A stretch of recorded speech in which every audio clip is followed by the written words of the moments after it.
नमस्कार। ज्योतिष शास्त्र में श्रद्धा और विश्वास रखने वाले सभी जातकों का पारलौकिक जगत चैनल में बहुत बहुत स्वागत है।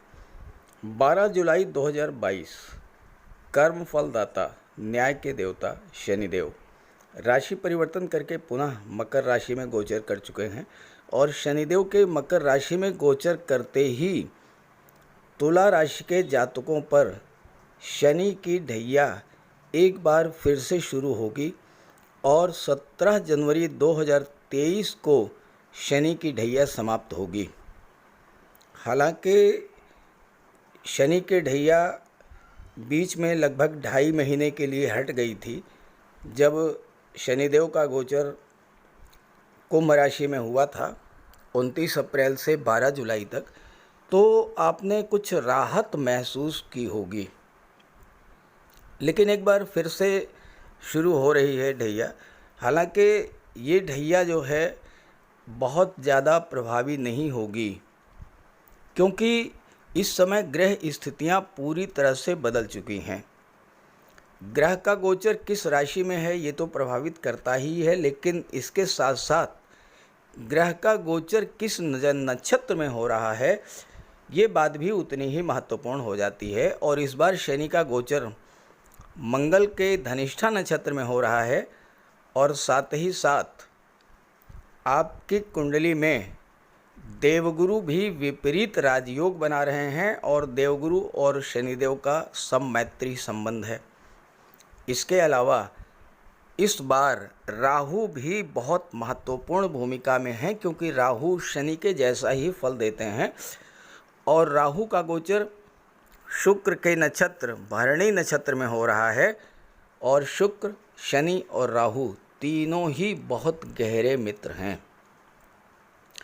पिछले 2.5 वर्षों से आप लोग निरंतर ढैया को झेल रहे हैं, लगातार संघर्ष करते रहे हैं, लेकिन इन 2.5 वर्षों में शनिदेव ने आपको बहुत कुछ दिया भी है। आपको दुनिया की पहचान करा दी शनिदेव ने।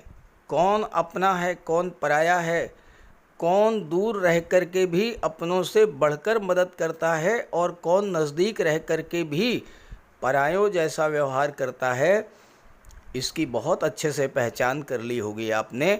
और आप अब अग्नि में तपाए गए सोने के समान निखर कर नई दुनिया में प्रवेश करने जा रहे हैं, जहां देवगुरु का ज्ञान, बुद्धि, विवेक, मंगल की शक्ति, साहस, पराक्रम और शुक्र का धन, वैभव, ऐश्वर्य, ये सब कुछ आपके साथ होगा। हालांकि 23 अक्टूबर तक शनि वक्री रहेंगे, लेकिन 23 अक्टूबर से 17 जनवरी तक मार्गी हो जाएंगे। तो ढैया के अंतिम 6 माह 5 दिन तुला राशि के जातकों के लिए कैसा रहेगा, इसी का विश्लेषण करेंगे इस वीडियो में। और साथ ही साथ वीडियो के अंत में शनि के उपायों पर भी चर्चा करेंगे। तो चलिए वीडियो शुरू करते हैं। तो ये है तुला राशि के जातकों की कुंडली। पहले ये समझते हैं कि ढैया कैसे लगती है। देखिए, जब लग्न से चौथे या 8वें भाव में शनि का गोचर होता है तो ढैया लग जाती है। 12 जुलाई को शनि का गोचर चतुर्थ भाव में हो गया। देखिए, लग्न भाव है 1, 2, 3 और 4। तो लग्न से चौथे पर शनि का गोचर है, ढैया शुरू हो गई। इसके पहले शनि का गोचर पंचम भाव में था तो ढैया समाप्त थी। 29 अप्रैल से 12 जुलाई तक ढैया ख़त्म हो गई थी। फिर 12 जुलाई से ढैया की शुरुआत हो गई और 17 जनवरी तक ढैया प्रभावी रहेगी। अब यहाँ पर कई चीज़ें हैं जो कि आपके पक्ष में हैं, इसलिए ढैया उतनी प्रभावी नहीं रहेगी। पहली बात, आपकी राशि के स्वामी हैं शुक्र और राहु का गोचर आपकी कुंडली के 7वें भाव में हो रहा है। राहु की सीधी दृष्टि आपके लग्न पर पड़ रही है और राहु का गोचर भरणी नक्षत्र में हो रहा है। भरणी नक्षत्र शुक्र का नक्षत्र है और आपके राशि के स्वामी शुक्र हैं। तो इस गोचर काल में राहु आपके लिए बहुत ही महत्वपूर्ण भूमिका निभाने वाले हैं धन की दृष्टि से। चूँकि राहु की पंचम दृष्टि जो है वो लाभ के भाव पर पड़ रही है, तो राहु से ज़्यादा पैसा कोई नहीं दे सकता है 11वें भाव में। दूसरा जो महत्वपूर्ण गोचर है, भले ही शनि ढैया चल रही है, ढैया शनि की, लेकिन शनि का गोचर बहुत अच्छा है, केंद्र के भाव में है और शनि यहाँ पर शश महापुरुष राजयोग बना रहे हैं। तीसरा जो महत्वपूर्ण गोचर है वो है देवगुरु का। देवगुरु छठे भाव में है, लेकिन देवगुरु विपरीत राजयोग बना रहे हैं। विपरीत राजयोग कैसे बनता है? जब छठे, 8वें और 12वें भाव का स्वामी छठे और 8वें और 12वें में हो तो विपरीत राजयोग बन जाता है। तो देवगुरु भी विपरीत राजयोग बना रहे हैं, क्योंकि छठे भाव के स्वामी हैं और छठे में गोचर है। विपरीत राजयोग इतना श्रेष्ठ राजयोग है और वो भी देवगुरु के द्वारा बनाया जा रहा है। बहुत उच्च स्तर की सफलता देने वाला है ये राजयोग, इस पर आगे चर्चा करेंगे। तो कुल मिलाकर के ये है कि जो ग्रह स्थितियां हैं वो आपके लिए बहुत ही फेवरेबल हैं, आपके पक्ष में हैं, और इसलिए जो है आपको इसका पूरा लाभ मिलेगा। जहाँ तक मंगल की बात है, मंगल भी 10 अगस्त तक तो सप्तम भाव में रहेंगे। 10 अगस्त को राशि परिवर्तन करके अष्टम भाव में चले जाएंगे और 8वें भाव में मंगल भी बहुत अच्छा रिजल्ट देते हैं। और मंगल का गोचर अष्टम भाव में पूरे 90 दिन तक, पूरे 3 महीने तक रहेगा। 10 अगस्त से 16 अक्टूबर, फिर 16 अक्टूबर को मंगल भाग्य भाव में गोचर करेंगे, फिर वापस आएंगे 13 नवंबर को। तो इस तरह से लगभग 90 दिन तक मंगल का गोचर अष्टम भाव में ही रहेगा और शनि का गोचर मंगल के नक्षत्र में हो रहा है। तो इसलिए कुल मिलाकर के ग्रह स्थितियां बहुत ही पक्ष में हैं और इस स्थिति का आपको पूरा लाभ भी लेना चाहिए, क्योंकि जब ग्रह स्थितियां अच्छी हों तो ज़्यादा से ज़्यादा लाभ लेना चाहिए और जब खराब हों तो उसका उपाय करके सावधानी पूर्वक जीवन बिताना चाहिए। तो चलिए अब शनि के प्रभावों के बारे में बात कर लेते हैं। देखिए, तुला राशि के जातकों, ये बात आप समझ लें कि भले ही शनि की ढैया चल रही है, लेकिन इस गोचर काल में आपकी कुंडली में एक नहीं 2-2 राजयोग बन रहे हैं। अब जब राजयोग बने तो आप उसका लाभ लें। सवाल ये पैदा होता है कि राजयोगों का लाभ क्यों नहीं मिलता? तो इसका सीधा सा जवाब है कि ग्रह अगर आपकी कुंडली में कमज़ोर हैं तो राजयोगों का लाभ नहीं मिलेगा, तो ग्रहों का उपाय कीजिएगा।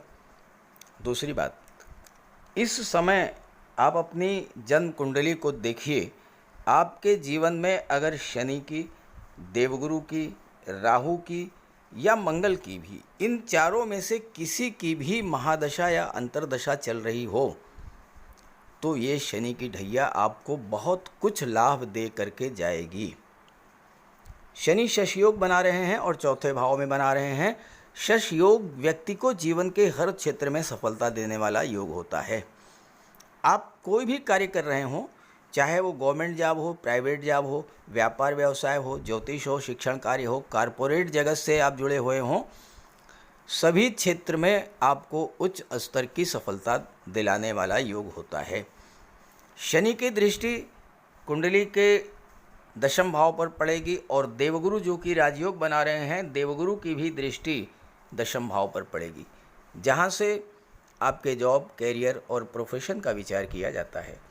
अगर आप भूमि भवन संबंधी कार्यों में संलग्न हैं, आप प्रॉपर्टी डीलिंग का कार्य करते हैं, रियल इस्टेट से जुड़े हुए हैं, कंस्ट्रक्शन का वर्क करते हैं, आप बिल्डर हैं, आर्किटेक्ट हैं, या आप बिल्डिंग मटेरियल के सप्लायर हैं, सीमेंट सरिया के होलसेल या रिटेल डीलर हैं, या किसी विकास प्राधिकरण, निर्माण निगम, आवास विकास निगम या किसी ऐसी संस्था से जुड़े हुए हैं जो कि निर्माण कार्य कराती है, तो आपके लिए शनि का गोचर बहुत अच्छा रहेगा। साथ ही साथ आप बिल्डर हैं, बड़े बिल्डर हैं, कॉलोनी बनाते हैं, प्लाटिंग करते हैं, ऐसे सब कार्यों के लिए भी बहुत अच्छा रहेगा। साथ ही साथ आप mines, minerals, petroleum, diesel, gas, chemical product, medicine, pharma company से जुड़े हुए हैं, डॉक्टर हैं, सर्जन हैं, या फिर आप पुरातत्व, रक्षा अनुसंधान और ज्योतिष या रिसर्च से जुड़े हुए हैं, तब भी शनि आपके लिए बहुत अच्छा रिजल्ट देने जा रहे हैं। चूँकि देवगुरु की भी दृष्टि पड़ रही है और देवगुरु और शनि में सम मैत्री संबंध है, शनि की तीसरी दृष्टि भी देवगुरु पर पड़ रही है। तो ऐसे में जब दोनों ही ग्रह राजयोग बना रहे हैं तो वो जातक जो कि शिक्षक हैं, education sector, finance sector, banking sector से जुड़े हैं, जो काउंसलर हैं या धर्मगुरु हैं, आध्यात्मिक गुरु हैं, योगाचार्य हैं, वक्ता हैं, कथाकार हैं, ज्योतिषाचार्य हैं, ऐसे सभी जातकों के जीवन में धन संपत्ति, समृद्धि और प्रसिद्धि अचानक ही प्राप्त होती है। शनि अष्टम भाव के कारक होते हैं और अष्टम भाव के स्वामी हैं शुक्र, और शुक्र आपकी राशि के भी स्वामी हैं। आपके लिए सबसे महत्वपूर्ण क्या है? आपका जीवन। आप हैं तो सब कुछ है, अगर आप नहीं हैं तो सब कुछ बेकार है। तो शनि अष्टम भाव के कारक होते हुए आपकी आयु में वृद्धि करेंगे, आपको दीर्घायु करेंगे, आपको स्वास्थ्य लाभ कराएंगे। और चूंकि देवगुरु की दृष्टि कुंडली के 12वें भाव पर पड़ रही है जिसके स्वामी हैं बुध, तो बुध भी देवगुरु के मित्र हैं, शनि के भी मित्र हैं। तो विदेश से भी आपको बहुत बड़ा लाभ होगा। हायर एजुकेशन के लिए विदेश जाना चाहते हैं तो प्रबल योग हैं, क्योंकि नवम भाव के स्वामी भी बुध हैं और नवम भाव से उच्च शिक्षा का विचार किया जाता है। 11वें भाव के स्वामी, पंचम भाव के स्वामी शनि हैं और पंचम भाव से शिक्षा और संतान का विचार किया जाता है। आपकी संतान अगर उच्च शिक्षा के लिए विदेश जाना चाहती है तो विदेश जाने के मार्ग में किसी तरह की कोई भी बाधा नहीं आएगी। विदेशी व्यापार में भी आपको लाभ होगा। हालांकि देवगुरु की दृष्टि पड़ रही है 12वें भाव पर। देवगुरु धर्म और सत्कर्म के कारक हैं। 12वां भाव धर्म, अध्यात्म, मोक्ष से संबंध रखता है। आपकी रुचि धार्मिक कार्यों में बढ़ेगी। दान पुण्य, धार्मिक सत्कर्म, सत्संग, इस तरह के कार्य आप करेंगे। और आप जितना अधिक ऐसे कार्य करेंगे, आप लिख करके रख लीजिए, इस गोचर काल में आप दान पुण्य में जितनी रुचि रखेंगे, जितना आप गरीबों की मदद करेंगे, किसी विधवा आश्रम, वृद्धाश्रम, कुष्ठ आश्रम, किसी अस्पताल में आप जाकर के कुछ समय बिताते हैं, लोगों के दुख दर्द को शेयर करते हैं, कुछ वहाँ पर दान पुण्य करते हैं, फल है, मिष्ठान है, अन्न है, भोजन है, इस तरह की चीज़ें अगर आप वितरित करते हैं तो आप ये समझ लीजिए कि शनिदेव आपसे बहुत अधिक प्रसन्न रहेंगे और आपको 7.5 आपको ढैया की स्थिति में शनिदेव इतना कुछ प्रदान करेंगे कि आप कल्पना नहीं कर सकते हैं, क्योंकि बहुत कुछ तो आपको राहु देने वाले हैं, आगे चर्चा करेंगे। मंगल की दृष्टि धन के भाव पर पड़ रही है, गुरु की दृष्टि धन के भाव पर पड़ रही है और मंगल धन के भाव के स्वामी भी हैं और देवगुरु के मित्र हैं। तो ऐसे में क्या है कि आपके धन संचय के प्रबल योग बनते हैं। धन आपको राहु और मंगल ही दिलाएंगे। देखिए, मंगल की दृष्टि 11वें भाव पर भी है और दूसरे भाव पर भी है, तो मंगल धन भी दिलाएंगे और धन का संचय भी करेंगे। आप प्रॉपर्टी खरीद सकते हैं, ज़मीन खरीद सकते हैं, प्लाट खरीद सकते हैं। हालांकि एक बात का ध्यान रखना होगा आपको कि चूँकि मंगल अष्टम भाव में गोचर कर रहे हैं तो वाहन चलाते समय थोड़ी सावधानी रखें। और मंगल चूँकि द्वितीय भाव के स्वामी हैं, दृष्टि भी डाल रहे हैं, द्वितीय भाव परिवार का होता है। मंगल उग्र ग्रह हैं, आपके स्वभाव में क्रोध और उग्रता आएगी, इससे आपको बचना होगा। वाणी को, व्यवहार को आपको संयत रखना होगा, क्योंकि राहु की दृष्टि आपके लग्न पर पड़ रही है तो थोड़ा सा कन्फ्यूज़न, भ्रम और मिसअंडरस्टैंडिंग, गलतफहमी, ये चीज़ें पैदा करेंगे राहु आपके अंदर, तो इससे आपको सावधान रहना होगा। तो इसके लिए उपाय करते रहिएगा, शनि का भी और राहु का भी। अब एक महत्वपूर्ण गोचर है जो कि राहु का है, और राहु चूँकि शनि जैसा ही व्यवहार करते हैं, इसलिए राहु पर भी चर्चा जरूरी होगी। देखिए, ऐसा है, ज्योतिष शास्त्र में किसी अकेले ग्रह पर चर्चा नहीं की जा सकती है। जब हम शनि की बात करेंगे तो राहु की बात भी करेंगे, जब हम मंगल की बात करेंगे तो केतु की बात करेंगे, जब हम देवगुरु की बात करेंगे तो बुध की भी बात करेंगे, सूर्य की भी बात करेंगे, मंगल की भी बात करेंगे। जो सपोर्टिंग प्लैनेट्स हैं उनके बगैर पूरी तरह से कुंडली का विश्लेषण नहीं किया जा सकता है। इसलिए राहु की भी चर्चा कर लेते हैं, जो कि सप्तम भाव में गोचर कर रहे हैं। देखिए, राहु का गोचर आपकी कुंडली के सप्तम भाव में है। सप्तम भाव से विवाह, दाम्पत्य सुख, love relation, partnership, social image, इन सब का विचार किया जाता है। अब राहु के बारे में एक महत्वपूर्ण बात आपको समझनी पड़ेगी। 14 जून से पहले राहु का गोचर कृत्तिका नक्षत्र में था। कृत्तिका नक्षत्र जो है वो सूर्य का नक्षत्र है, शत्रु का नक्षत्र है। तो 14 जून से पहले राहु के अशुभ फल आपको प्राप्त हो रहे थे सप्तम भाव में, लेकिन 14 जून को जैसे ही राहु का गोचर भरणी नक्षत्र में हुआ, जो कि शुक्र का नक्षत्र है और आपके राशि के स्वामी भी शुक्र हैं, तो भरणी नक्षत्र में शुक्र के राहु के गोचर का जो सबसे पहला प्रभाव होगा वो ये होगा कि विवाह के मार्ग में अभी तक जो बाधाएं आ रही थीं वो दूर होंगी, नए रिश्ते आना शुरू होंगे, आपके घर में शहनाई बजने का योग बनेगा, पारिवारिक जीवन में जो शक, तनाव, गलतफहमी बनी हुई थी वो धीरे धीरे दूर होना शुरू होगी। पार्टनरशिप में तालमेल नहीं बैठ रहा था तो वो अब आपस में सामंजस्य बनेगा। लव रिलेशंस में दरार आ गई थी वो दूर होगी। सोशल इमेज अगर किसी वजह से ख़राब हो रही थी तो वो भी धीरे धीरे सुधार होना शुरू हो जाएगा। और ये सब परिवर्तन इसलिए होगा क्योंकि अशुभ राहु 14 जून से पहले की बात है, हमारे माइंड को अपने वश में कर लेते हैं, हमारी सोच को दूषित कर देते हैं, छोटी छोटी बातों को तूल दे करके बहुत बड़ा बना देते हैं। लेकिन जब राहु शुभ स्थिति में होते हैं, शुक्र के भरणी नक्षत्र में होते हैं, तो वो बहुत अच्छा रिजल्ट देते हैं। जीवन साथी के स्वास्थ्य संबंधी कोई समस्या थी तो वो दूर होगी, आपके आत्मविश्वास में वृद्धि होगी, खानदानी प्रॉपर्टी का लाभ मिलेगा, कर्ज से मुक्ति मिलेगी और ख़राब से ख़राब परिस्थिति को हैंडल करने की अद्भुत क्षमता राहु आपको देते हैं। नौकरी व्यवसाय में अच्छे परिवर्तन के योग बनेंगे, चूँकि राहु की दृष्टि तीसरे भाव पर पड़ेगी। तीसरा भाव स्थान परिवर्तन का होता है, यात्राओं का होता है। किसी ऐसी जगह अगर आपका ट्रांसफ़र हो गया था जहां आप जाना नहीं चाहते थे तो वो आपका ट्रांसफ़र कैंसिल हो सकता है और आप मनचाही जगह पर ट्रांसफ़र ले पाएंगे। तीसरा भाव राहु का पक्का घर होता है। राहु तीसरे भाव में अति विशिष्ट कारक होते हैं। कार्यों को लेकर आपके मन में जो अनिर्णय की स्थिति थी वो समाप्त होगी। आप नए उत्साह से कार्य में जुटेंगे। कार्य क्षेत्र को लेकर जो कन्फ्यूज़न था वो दूर होगा। भाई बहनों से संबंध खराब थे तो वो संबंध भी अब सही होना शुरू हो जाएंगे। तीसरे भाव पर राहु की दृष्टि आपकी महत्वाकांक्षाओं में वृद्धि करेगी। आपने जो भी सोचा है उसे आप पूरा करने का प्रयास करेंगे, चाहे इसके लिए कितना भी आपको परिश्रम करना पड़े। और साथ ही साथ राहु की दृष्टि 11वें भाव पर पड़ेगी और 11वें भाव में राहु से ज़्यादा धन कोई आपको दे ही नहीं सकता।